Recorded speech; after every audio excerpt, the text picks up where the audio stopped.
Assalamualaikum warahmatullahi wabarakatuh, teman-teman. Jadi, ini adalah video sok-sokan aku yang kedua tentang case 2 yaitu pityriasis versicolor.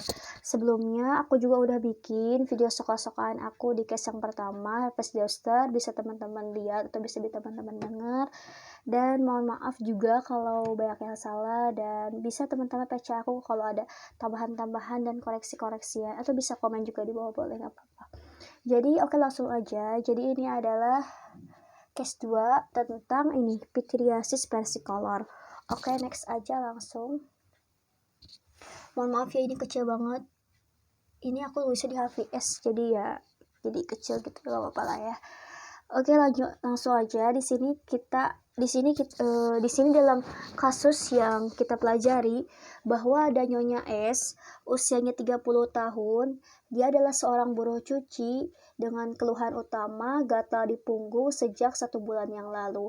Dari sini kita bisa analisis bahwa Nyonya S ini kan usia 30 tahun ini adalah usia yang rentan sekali gitu ya, rentan namanya tuh rentan terkena penyakit gitu. Kemudian dilihat dari aktivitas dia seorang buruh cuci. Artinya seorang buruh cuci ini kan merupakan suatu aktivitas yang banyak bergerak gitu, yang nantinya produksi keringatnya itu sangat banyak. Kemudian Nyonya S ini datang ke klinik, dia itu datang dengan keluhan utama gatal di punggung sejak 1 bulan yang lalu. Nah, kita akan tahu nih kenapa sih bisa timbul gatal gitu ya. Riwayat penyakit sekarangnya gatal di punggung, kemudian gatal bertambah banyak terutama saat berkeringat. Ketiganya ada bercak putih kemerahan pada punggung. Kita akan tahu nih apa sih kenapa bisa muncul gatal. Jadi gini loh, gatal ini kan muncul karena mediator kimia yaitu histamin, yang mana histamin ini merupakan hasil dari degranulasi sel emas. Yang mana kok bisa sih gitu ya timbul gatal, karena memang mekanisme inflamasinya itu aktif. Mekanisme inflamasi aktif terjadi karena produksi keringat yang berlebih yang menyebabkan lingkungan jadi lembab. Ini merupakan tempat yang nyaman buat jamur gitu.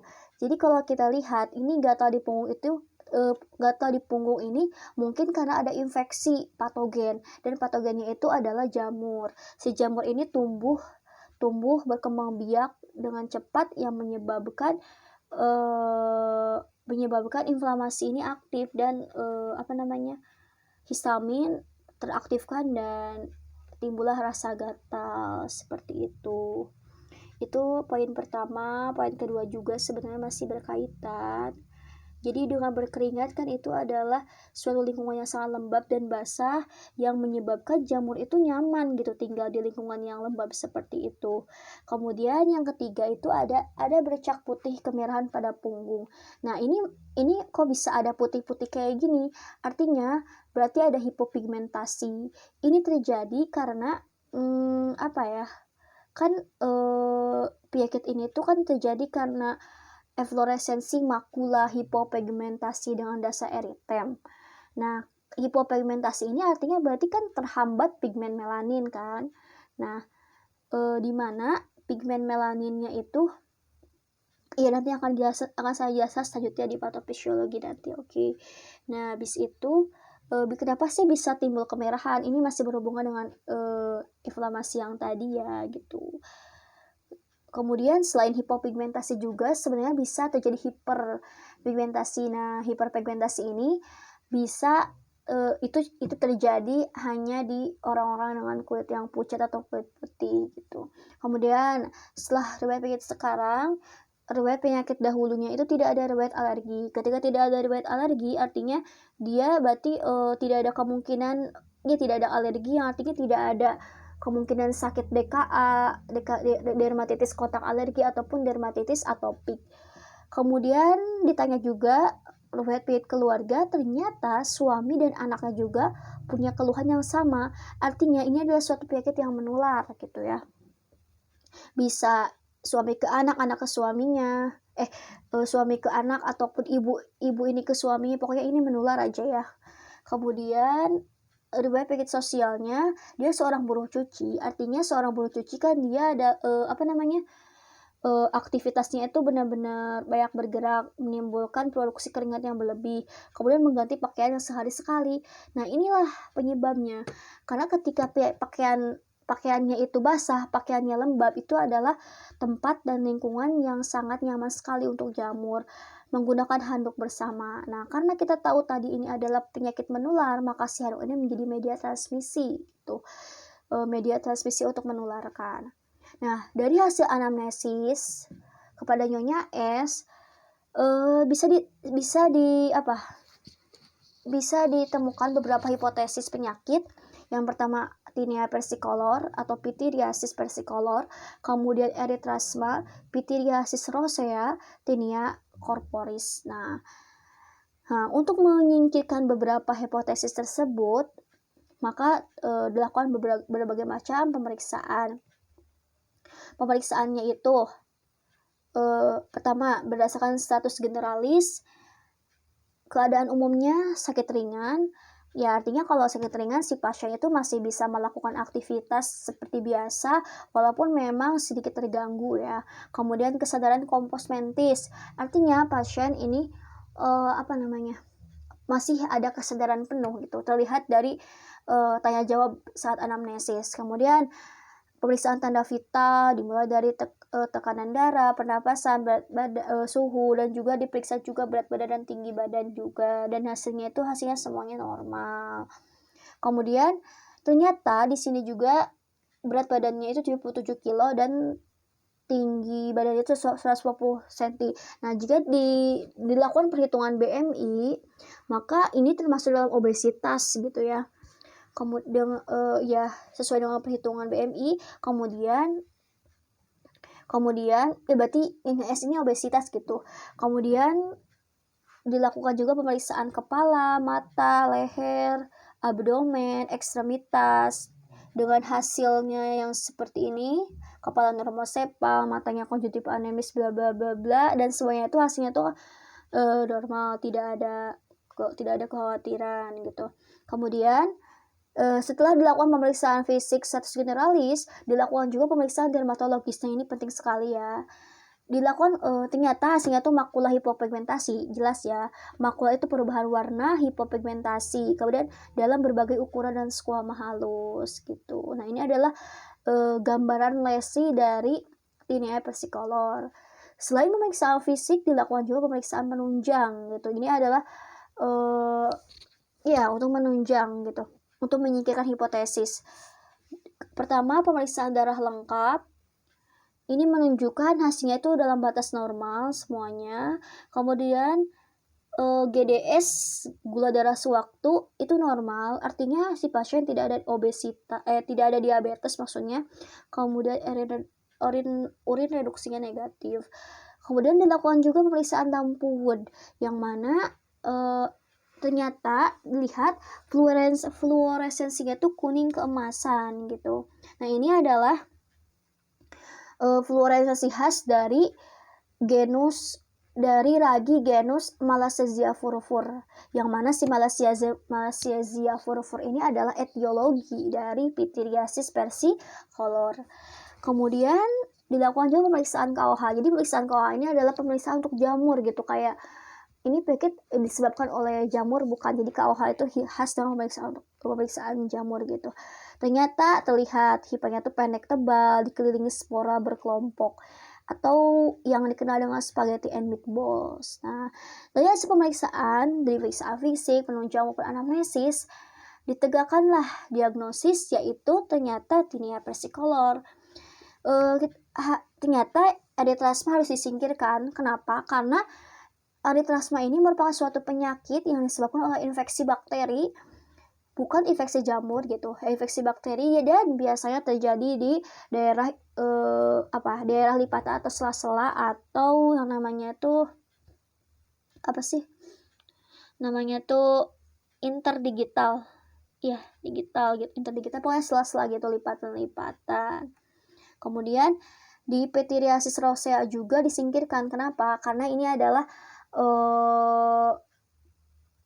kayak lessingnya itu kayak bentuknya tuh pohon cemara terbalik gitu, nggak nyebar gitu. Terus selain itu, oh ya, di eritlasma juga bisa dilakukan pemeriksaan lampu Wood dan fluoresensi warna yang muncul itu coral red kan, beda. Kemudian di pityriasis rosea tadi kalau dilakukan pemeriksaan KOH-nya itu negatif dan kayak bentuk pohon cemara terbalik atau squama colored. Kemudian selain itu dilakukan juga selain itu Tinea corporis. Nah, Tinea corporis juga disingkirkan. Kenapa? Karena ciri khasnya itu sebenarnya mirip-mirip sih ya, kemerahan, terdapat squama, ini berbatas tegas. Tapi di sini tuh ada sesuatu yang berbeda, yaitu kalau di Tinea corporis ini ada yang namanya central healing gitu. Central healing. Jadi bukan makula hipopigmentasi kan. Kalau ini kan makula hipopigmentasi ini hanya ada di bukan hanya sih. Ini ada di pityriasis versicolor gitu. Kalau di Tinea corporis itu khas dengan central healing. Yang mana di Tinea corporis juga sporanya itu bentuknya tuh arthrospora dan terlihat hipa bersekat gitu. Kemudian apa lagi ya? Ya gitu, pokoknya itu yang menyebabkan hipotesis lain disingkirkan gitu. Dan ternyata ditegakkanlah diagnosis bahwa Nyonya S ini mengidap penyakit Tinea versicolor. Nah, setelah ditegakkan diagnosis, maka dilakukanlah penata laksanaan. Penata laksanaannya itu bisa farmakologi dan non farmakologi. Yang pertama, topikal, yaitu dengan ketoconazole krim 2 kali sehari selama 14 hari, dan juga ketoconazole ini sistemik juga, ketoconazole tablet 2 kali 200 mg selama 14 hari, dan CTM 4 mg bila gatal. Nah, dari sini ketoconazole ini merupakan obat antifungal atau antifungi yang mana sifatnya itu fungistatik gitu kan. Obat itu ada yang fungistatik, ada yang fungistatik ya. Fungistatik ada satu lagi apa sih, lupa. Ya pokoknya kalau fungistatik itu adalah obat yang fungsinya itu untuk menghambat proliferasi dari jamur gitu ya, bukan yang mematikan, tapi ya hanya bisa menghambat sebenarnya, menghambat pertumbuhan dari jamur. Sistemik juga ketoconazole itu sama ya, menghambat pertumbuhan jamur. Dan CTM juga ini bisa digunakan jika untuk menghilangkan gatal gitu. Jadi sebagai antihistamin, menghambat produksi histamin dan mengurangi rasa gatal. Itu secara farmakologisnya. Kemudian untuk yang non farmakologisnya, yang pertama mengganti pakaian jika kotor atau lembab. Ini penting sekali ya, kan tadi udah saya jelaskan bahwa lembab ini kan merupakan tempat yang nyaman untuk proliferasi jamur. Tentunya kan gak mau jamuran kan, makanya harus sering ganti pakaian gitu. Kedua, tidak menggunakan handuk bersama karena handuk ini bisa menjadi tempat penularan gitu. Ketiga, menjaga higienitas, tentunya biar tidak ada penyebar luasan jamur, kemudian dapat terhindar dari infeksi sekunder.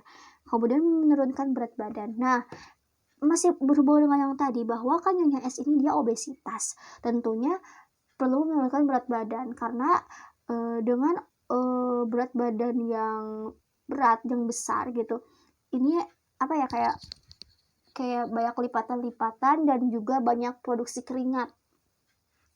Nah itu adalah banyak produksi keringat gitu, kayak apa ya, mendukung predisposisi gitu, makanya harus menurunkan berat badan. Kelimanya, mengobati anggota keluarga dengan penyakit yang serupa. Ini tentu harus, karena agar penyakit itu selesai, maka harus pengobatan itu harus tuntas gitu kan. Itu menular, bisa aja nanti menular lagi, tentunya penyebaran dan penularannya itu harus segera dihentikan gitu. Kemudian yang terakhir itu ada kontrol 1 minggu kemudian, yang tujuannya untuk menilai hasil dari pengobatan. Nah, setelah kita ke OVC, kita lanjutkan ke basic science dari clinical science. Basic science dulu ya. Basic science sebenarnya udah aku jelasin sih di case yang satu yang tentang basic science kulit ya. Oke, kita skip, kita ke basic science jamur aja. Oh bentar. Iya, karena ini kenapa sih harus dicantumkan basic science jamur? Karena memang kan tadi ini penyakitnya karena infeksi jamur tentunya. Kita juga harus tahu nih jamur itu secara basic itu kayak gimana. Teman-teman udah tahu lah ya, kalau jamur itu kan suatu tumbuhan bentuk sel atau benang bercabang yang dia itu dindingnya itu dari selulosa atau kitin gitu, dan mempunyai protoplasma yang mengandung satu inti atau lebih. Si jamur ini nggak punya klorofil dan dia berkembang biak secara bisa seksual atau aseksual ataupun keduanya. Kemudian sifat umum dari jamur, pertama heterotrof. Nah, heterotrof ini artinya dia itu nggak bisa bikin makanan sendiri gitu. Energi diperoleh itu dengan merubah zat organik menjadi dengan alkaloid, jadi dengan bantuan enzim gitu. Dia nggak bisa bikin makanan sendiri gitu. Kemudian saprofit parasit. Saprofit parasit kemudian tumbuh baik di tempat lembab dan bisa hidup di zat organik ataupun di tanah dengan zat organik gitu. Kemudian setelah sifat umum ke morfologinya. Morfologi dari jamur ini bisa hamir atau spora, kemudian kapang atau hipa. Nah, hamir atau spora ini adalah sel-sel berbentuk bulat kan, kecil-kecil kayak lonjong memanjang, berkembang biak dan membentuk tunas dan koloni basah. Sedangkan kalau kapang atau hipa ini adalah sel-sel memanjang, bercabang membentuk hifa gitu. Hifa ini kan ada yang bersekat dan ada yang tidak bersekat gitu. Nah, hifa yang tidak bersekat ini disebut dengan hifa senositik. Anyaman hifa akan membentuk miselium.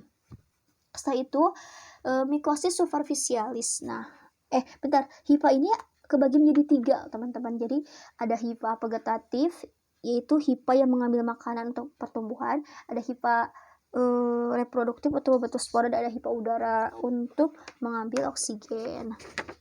Nah, selanjutnya ke mikosis superficial. Nah, jadi mikosis superficial ini adalah penyakit jamur yang mengenai lapisan permukaan kulit. Jadi ya gitulah, pokoknya penyakit jamur yang mengenai lapisan permukaan kulit. Itu terbagi menjadi 2, ada non dermatofita dan dermatofita.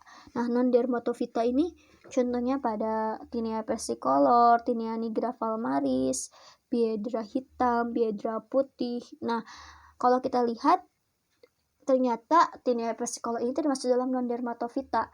Karena kalau dermatofita ini adalah dia menyerang lapisan keratin, kuku, kulit, rambut gitu. Dan ini biasanya disebabkan oleh 3 genus jamur. Jadi kalau yang dermatofita itu jelas banget gitu, ada khasnya, yaitu ada Microsporum, Trichophyton, dan Epidermophyton. Berarti si Tinea versicolor ini termasuk dalam mikosis superficial yang non dermatofita. Oke, kayak gitu sih itu buat basic science dari jamur. Kemudian ke clinical science dari Pityriasis versicolor. Pityriasis versicolor ini kan secara definisi itu adalah infeksi kulit superficial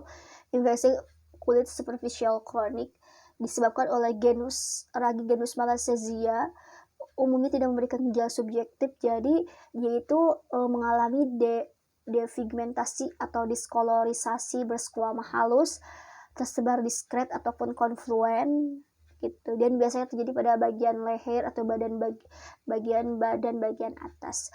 Etiologinya kan tadi udah saya sebutkan, yaitu Malassezia gitu ya, dimana ragi ini sifatnya itu lipofilik gitu, menyukai lemak, yang merupakan dia itu flora normal, sebenarnya flora normal.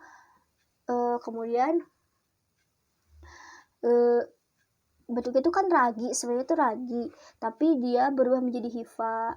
Nah, dahulu ragi ini digolongkan sebagai genus Pityrosporum gitu, Pityrosporum ovale, tapi kemudian mengalami reklasifikasi menjadi genus Malassezia. Nah, sifat lipofilik ini menyebabkan si ragi ini, si Malassezia ini berkolonisasi pada area yang kaya dengan sekresi kelenjar sebasea. Maka dari itu orang yang berat badan yang berat gitu ya, berat badannya itu, maka lebih cenderung terjadi ini gitu. Terjadi pityriasis versicolor. Kemudian epidemiologinya remaja, dewasa muda, kemudian yang usianya 16-40 tahun, keringat yang berlebih dari daerah tropis, dan biasanya laki-laki lebih beresiko. Kemudian iya ya di daerah tropis tentu ya. Kemudian jenis kelamin laki-laki lebih rentan karena memang banyak aktivitas dan banyak keringat juga. Kemudian gejala klinisnya itu makula berbatas tegas, hipopigmentasi, eritema, skuama dan eritema dan skuama halus. Tadi sudah saya jelaskan ya satu persatunya. Diagnosisnya sudah. Kemudian histopatologinya itu spora, spaghetti, and meatball kan. Ini sudah khas banget ya. Jadi tinea versicolor ini khas dengan spora ini. Kemudian hiperkeratosis, spongiosis, dan parakeratosis itu. Kemudian diagnosis bandingnya udah, tata laksananya nanti akan saya jelaskan lebih lanjut di patofnya, dan prognosis itu dubia ad bonum. Artinya ya akan cepat jadi prognosisnya itu dubia ad bonum, jadi baik jika pengobatan itu secara tekun dan konsisten, serta faktor predisposisinya itu dapat dihindari gitu. Lesi hipopigmentasinya itu dapat bertahan sampai beberapa bulan setelah jamur negatif. Nah ini tuh harus diedukasikan kepada pasien. Kadang-kadang kan pasien bingung gitu, ini katanya udah sembuh tapi si hipopigmentasinya itu masih ada, ini harus diedukasikan gitu. Oke, dari klinikal saya sudah selesai, kita lanjut ke patofisiologi dari pityriasis versicolor. Nah di patofnya ini kan tadi udah kita juga sebutin bahwa etiologi dari panu ini adalah Malassezia furfur atau Pityriasis ovale yang dulu disebutkan. Nah ini adalah flora normal, tapi karena ada faktor predisposisi atau etiologinya karena suhu, panas, kelembaban lingkungan, imunosupresif, dan keringat yang berlebih, ini menyebabkan si Malassezia furfur ini menjadi patogen gitu, ragisafropid, dan berubah menjadi miselium yang jadi patogen. Nah ketika jadi patogen maka akan mengalami berbagai hal. Yang pertama ini jamur berkembang secara tidak terkontrol. Nah ini tidak terkontrol kenapa? Karena ya lingkungannya yang mendukung gitu, karena lingkungan yang bagus buat tumbuh kembang, artinya ya karena lingkungannya lembab, basah, si jamur itu akan mudah untuk terus berkembang biak. Nah dari sana itu akan mengaktifkan APC, di mana APC ini ada di lapis epidermis gitu. APC, antigen presenting cell, kemudian bersama T helper 0 dan aktivasi T helper 2 gitu. Nah si T helper 2 ini akan membentuk sitokin. Nah sitokin ini akan mengaktifkan beberapa mediator kimia gitu. Intinya sih dari APC ini dia akan mengaktifkan berbagai mekanisme inflamasi. Kemudian dari sitokin ini akan mendegranulasi sel mas menghasilkan histamin. Histamin ini kan tadi akan menimbulkan rasa gatal. Nah, rasa gatal dari sana. Oke. Nah, selain itu sitokin itu akan menghasilkan CAMP dan GMP yang nantinya akan meningkatkan mitosis sel epidermis. Nah, kan berarti mitosis kayak sering mengalami ya pokoknya gitu deh ya, meningkatkan mitosis sel epidermis dan skuama itu terbentuk gitu. Oke, kita lihat ke kanan. Pembesaran melanosom, penebalan lapisan keratin, dan terjadi hiperpigmentasi seperti itu. Selain itu juga karena tadi jamurnya itu tumbuh kembangnya cepat sekali, dia itu mengalami metabolisme gitu. Metabolisme itu menghasilkan pityriacetin yang membuat pityriacetin absorpsi sinar UV, resisten terhadap sinar UV. Oke. Pencet.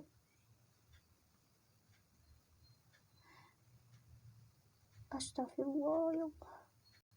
Oke, kita lanjut. Tadi kan jamur ini mengalami metabolisme tentunya. Jadi metabolisme ini hasilnya itu memproduksi asam dikarboksilat atau asam azaleat.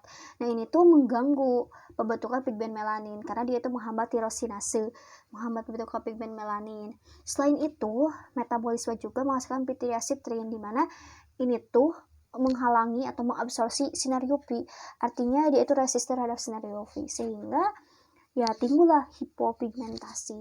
Nah, dari patofisiologi ini, obat-obatnya atau farmakologinya itu, yang pertama itu ada CTM. Kan CTM itu dia sebagai antihistamin. Tentunya dia itu menghibit reseptor histamin gitu. Maka ditaruh di ini di bawah gitu ya, karena untuk menghindari biar rasa gatalnya itu tidak ada, maka dikasih obat antihistamin karena gatal kan timbul karena adanya histamin. Kemudian diberikan obat golongan azol, yaitu sesuai dengan kasus yaitu obat ketokonazol, yang mana si ketokonazol ini menghambat enzim P450 untuk metabolisme gitu.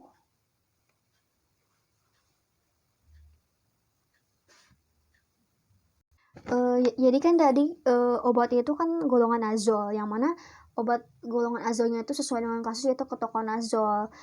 Di mana golongan azol ini kan ada yang imidazol dan triazol, dan ketokonazol ini termasuk dalam golongan imidazol. Nah, ketokonazol ini menghambat enzim P450 dari jamur. Sebenarnya efek sampingnya itu ada mual, muntah, toksisitas hati, kemudian iritasi juga, bisa pruritus. Nah, si azol ini bisa menghambat jadi kenapa bisa menghambat enzim P450 jamur? Dia juga menghambat enzim 1,4 alpha dimetilase yang mengubah lanosterol jadi ergosterol. Jadi kan kita tahu kalau ergosterol ini kayak semacam kolesterolnya membran sel ini. Ergosterol ini sebenarnya kayak kolesterol, cuman hanya ada di jamur kayak gitu. Ya intinya sih kayak gitu ya teman-teman. Udah segitu aja soka-sokaan untuk S2. Terima kasih. Wassalamualaikum warahmatullahi wabarakatuh.